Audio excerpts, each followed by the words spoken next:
G'day guys, Mackie with the Outer Circle. Today I want to answer a question I often get when I cover off on Games Workshop's pricing policies and their failings as a company. And that's that people say to me, Macca, if you think Games Workshop is such a bad company and has shady practices and really they aren't making anywhere near as much money as they say, how come they're making record profits? Well, great question, and today we're going to answer it to the best of my abilities with the information I have. Now, where do I start? First, there's a bit of a loophole going on here with the variable tax, the VAT. That thing is very shonky. Not saying they're doing anything illegal, but probably immoral. And the second thing is, of course, their pricing structure of their products. So, first things first, the VAT. What's going on here? Okay, so in America, you could buy a plastic Space Marine tactical squad for $40 US. Okay, that same tactical squad is also taxed in that US state. A particular state used in the example is a 7% tax and is $42.80. That's what you pay when you check out. In the UK price, which includes a 20% tax, is £25, and it's included prior to checking out. Just automatically, the listed price includes the VAT.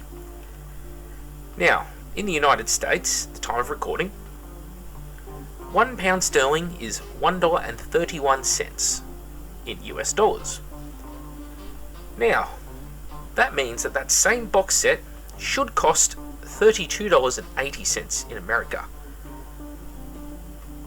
Wow, okay, £25 is $32.80, which is $7.20 cheaper than what the Americans have to pay. But it's worse than that, because that £25, that has the VAT on it. So it should actually be 20% cheaper than what's listed. So in America, you're paying a lot more. You're paying an extra £5 on top of the amount of money you're already paying. So it's your $7.80 plus your £5. What should the price really be? Well, it should actually be about $26.20 that you're paying in America for that tactical squad, not $40. It's pretty messed up. You're basically paying a 50% markup on tactical squads. Bad, right? This is an interesting thing, and it happens all through Forge World as well. If I go on the Forge World website here in Australia, I get a price, and all those prices listed include the VAT tax. So in the case of a Warlord Titan, for example, if I want to buy a Warlord Titan from the UK, that Titan's going to cost me about £13.50. Now, £13.50 has a 20% tax on it. So, that's £270 of which is tax. Now, that tax is not paid outside of the European Union. Nobody outside the European Union has to pay that tax. So my question is this: is Games Workshop paying that tax to the British government, or are they keeping the VAT they're charging to international customers and inflating their profits with it? I don't know. I'm not saying they're doing anything illegal, just saying some food for thought. Now, I've sort of tackled two issues at once there. The first is the fact that they price gouge different countries, such as the United States and Australia. The US is paying almost 50% more than the UK for some products, and Australia is paying 60% more than the US for some products, which means that both countries are paying a lot. Australia happens to be paying a lot more. Now, that's a bad thing. We've covered on it in the past. We know it's not due to taxes, we know it's not due to import fees, we know it's not due to wages in the specific country. It all comes down to, if the pound rises and falls next to another currency, will Games Workshop risk losing money? No. They always will set the price in such a way that they will always make money, even if you have a financial crash as bad as the stock market crash in the 1920s that sunk the entire world's economy and led to the Great Depression. They will still make money. That's how ludicrously much they sort of creating these prices on these products. Anyway, on to the funny part of the issues that I want to cover off on today. And that is this. Some price comparisons. Now, I think price comparisons are pretty funny. So, first one we have here is the Death Watch Apothecary. Now, I added this one in, and a lot of people, I previewed it on Facebook, they said, oh, Macca, you can't, that's not fair, that's not a fair comparison. This Primaris Apothecary and the Death Watch upgrade frame together is $80. That's fair. Well, is it? Is my question. I mean, $60 for a character is already pretty fucking crazy pricing. Used to be able to buy a character on a white metal dragon for that cost about 10 years ago, just to give you an idea of how expensive $60 is. Now the thing is, you get no discount on this bundle. What if you don't want that whole Deathwatch upgrade frame? What if you just want the one shoulder pad for your Primaris Apothecary? Well, essentially the rest of the frame or sprue is just wasted on you, isn't it? So, it's a bit of a shame they don't do a discount here. But is this bad pricing? No, it's just something I want to start off with. I want to get progressively worse as we look at these examples. What about this example? Scourges. Dark Eldar models from 40k. They're a 5th edition sculpt, so pretty new. They're only about 5 years old, which is a lot better than most of their ranges at Games Workshop. They are a very, very nice and surprisingly well detailed sculpt. Compare these to the new Hinerai Heart Renders. I'm not sure how you pronounce that made up word. Essentially the same thing but in fantasy.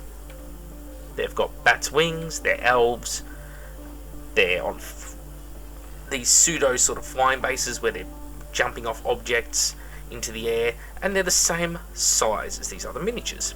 The only difference being they're on a slightly larger base, a 32 instead of a 25.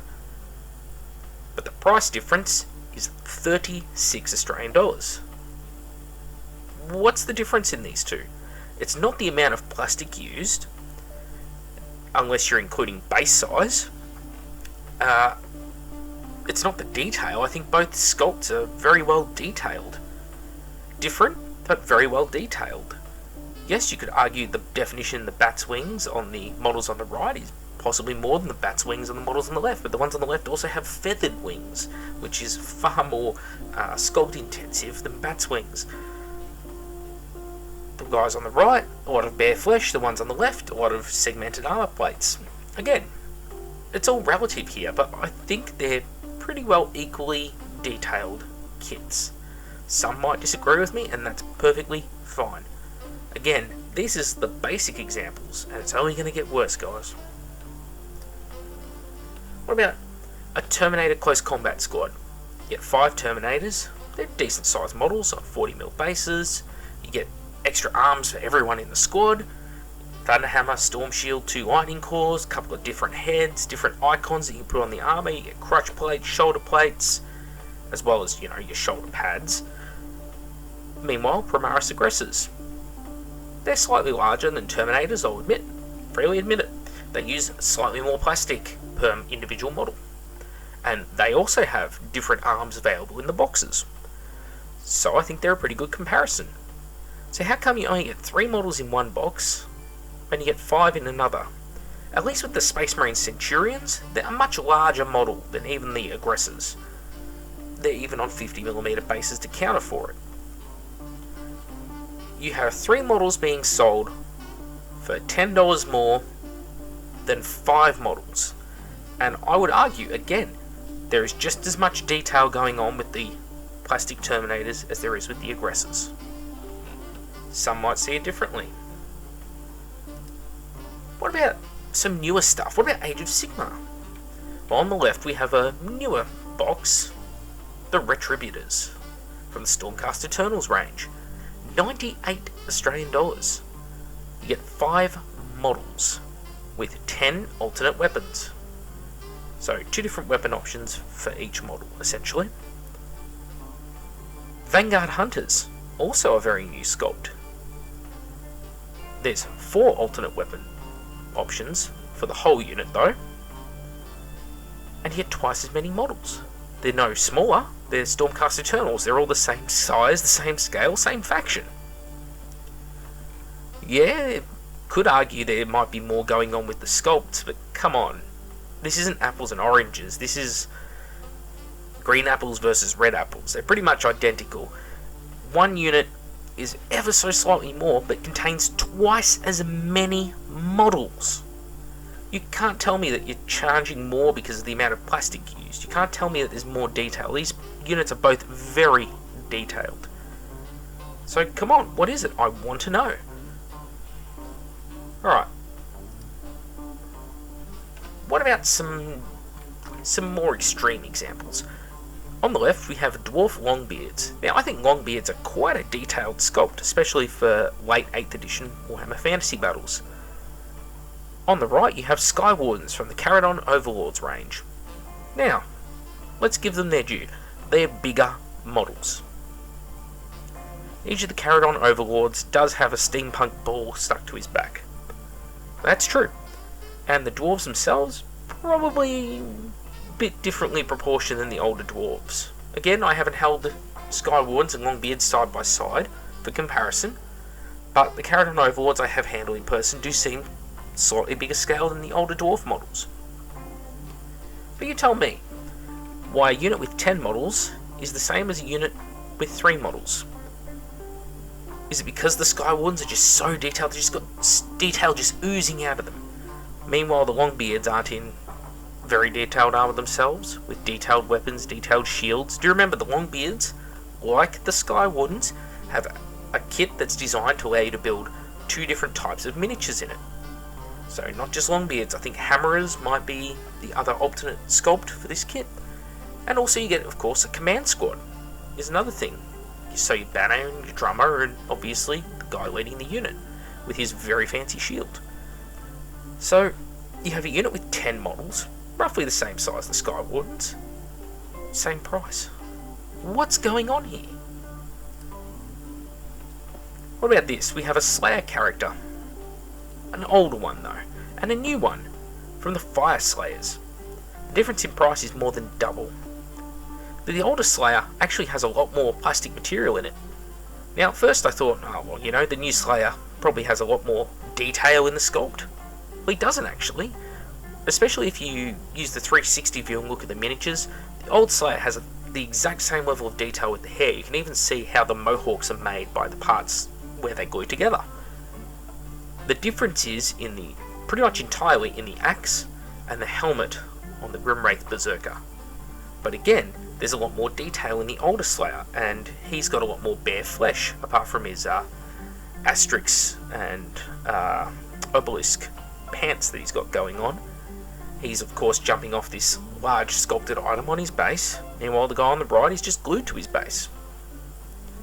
The guy on the right does have a fancy axe, the guy on the left has 2 axes. Now again, you could say, oh, it's because of all the level of detail that's gone into this sculpt. I don't think that justifies a double price increase, especially when the older model is using more material. You can't use less material and then say, oh, but it's more detailed and double the price.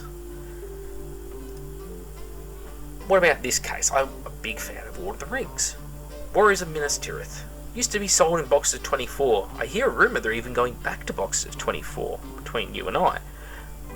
$37 will buy you 12 sculpts. On the right, Palace Guards from the Hobbit game. 10 models. In plastic, $70. Double the cost. Well, $4 less than exactly double the cost. What do you get for it?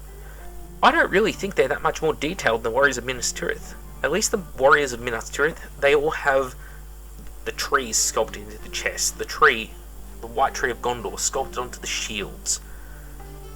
They're all armed with the appropriate weapons. They all have swords, scabbards, that kind of thing. There are multiple parts to them. They're not just one part models. There are separate shields, separate spear arms for several of these models. They are a great looking unit. In fact, I've got 120 something. I do have a big man crush on Minas Tirith. Palace Guards. Yep, there's some multiple parts there. The spears and the shields on some of the models. Is that worth double the price? I don't think it is. And this is a trend I hope people are starting to see of reducing the amount of miniatures you get in a box and increasing the price at the same time, and often for the same game, and even worse, for the same factions. How can you justify this? What about this? This is a great example. So in the middle of the screen right now, there's this little red box, and it talks about the Warhammer franchise. And this is a direct quote from the BBC article that I was sent by about 30 different people today. The company, which owns the Warhammer franchise but produces dozens of different games, saw pre-tax profits reach £74.5 million, up from £38.4 million. Its annual report also confirmed a surge in revenue from $158 million to nearly $220 million. Interesting point. 75% of their profits are made from overseas, it states in that financial report. When you charge as much for a plastic Mumak in Australia as you do for a kit, which consists of the plastic Mumak plus a full resin upgrade set plus 2 characters, one of which is riding the Mumak, I can see where they're getting the 75% profit from. And don't forget, that also includes a 20% VAT tax in that £75 price. For those who are curious, it's about $5 cheaper to buy the model from Forge World than it is to buy it in a store up the road from me. That is how ridiculous this pricing structure is. And I can see it now, the same thing everyone likes to say. Oh, Macca, it's import taxes. Interesting fact for you. The import taxes, if you remove VAT, tax the model appropriately, with both an import tax and a GST here in Australia, it's actually less than the VAT, and in theory the model should cost less than it does in the UK. And obviously you have to factor in shipping and distribution costs. However, as we've covered in previous videos, a shipping container full of Warhammer miniatures coming into Australia has an average shipping cost of about 3 cents per box. 3 cents per box. When you sell a miniature for $138, 3 cents of that covered their freight. Where's the rest of the money go? And lastly, Macca, characters hardly sell. Games Workshop needs to charge so much for them. To which I ask, doesn't every army need characters? Or do you just buy Dark Imperium twice over? See, here's the problem. Right now you see the Dark Imperium game, and people will legitimately turn around to me in the comments and go, well, the Dark Imperium game is really, great value for money. In fact, they're probably losing money making it. Based on what? You don't know if they're losing money. For all you know, and I'm pretty sure of this, they break even or still make a profit out of it. They just don't make the ludicrous profits. They're willing to just drop the margin on that product, drop it down so it pretty much is just at cost, as a way of getting people into the hobby. Perfectly fine tactic. The stuff on the right though, those characters, that's margined up to the max. You see, when Games Workshop says their revenue is increased, it doesn't mean their sales increased. This is a big point to ram home to people.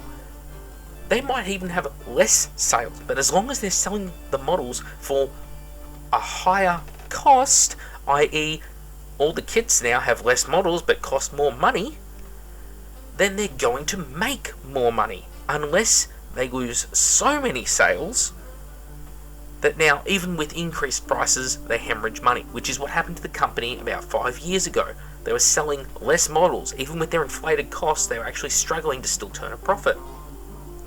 So that's the situation we're in. They've increased their margins in order to get higher profits. It's really basic stuff, guys. This company is so dodgy. Their method of making money is just to charge more, and that whole thing going on with the taxes that they're charging everyone who buys from the UK, that's got to get looked into by someone. I mean, I'm not the guy to do it. I don't have access to their goods. But when I say I think that they're selling models for more, as opposed to actually selling more models, has anyone noticed they don't state sales figures in their annual reports? They don't say how many more sales they made. They only state how much they made from sales. Now, why do they do this? Because if they actually turned around and showed a decline, investor confidence would sink. Even if you're making more money, if they see you're making less sales, they'll abandon ship. Make no doubt about it. That is how this very fickle stock market works. So Games Workshop plays it smart. They show the information they need to. Did we make money? Yes, we did. Did we make money from sales? Yes, we did. Did we make more sales? Don't make eye contact. That's the situation we're in.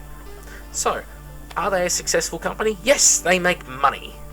Is it a long-term solution? Maybe, because people are pretty gullible and think that those 4 characters on the right that you're seeing right now is somehow equal to the characters on the left of the screen in that massive starter set in price, and people think that's justified and they're happy to spend it. And you know what? If you enjoy it, go for it. But don't kid yourself into thinking that it is worth it and that it is fair. If you enjoy the hobby and you go, fuck it, it's expensive hobby and you're happy to pay it, that is fine. But don't kid yourself into thinking that the company is, they're barely turning a profit. They're really looking after us, in fact. They're doing the best prices they can, the best rates they can for the customer, and they're struggling. The Games Workshop manager comes to work every day with holes in his pockets, and he can barely afford to eat. It's just terrible, And Kevin Roundtree, he doesn't probably drive a Mercedes to work. No, he's probably driving like an old Reliant Robin 3-wheel car to work. And they're like, every day is a struggle at Games Workshop. We just got to come in the head office and wipe our eyes with cash. And the thing is, like, we're barely getting by as a company, and but we're here for the players. We really want to just keep the players happy. Even though we've got all these shareholders, we wouldn't dare try and rip off the players to please the shareholders. No. We're doing it all for the players. Yeah, I call bullshit too. Make it with the outer circle. Thank you all for watching, and we'll see you all next time.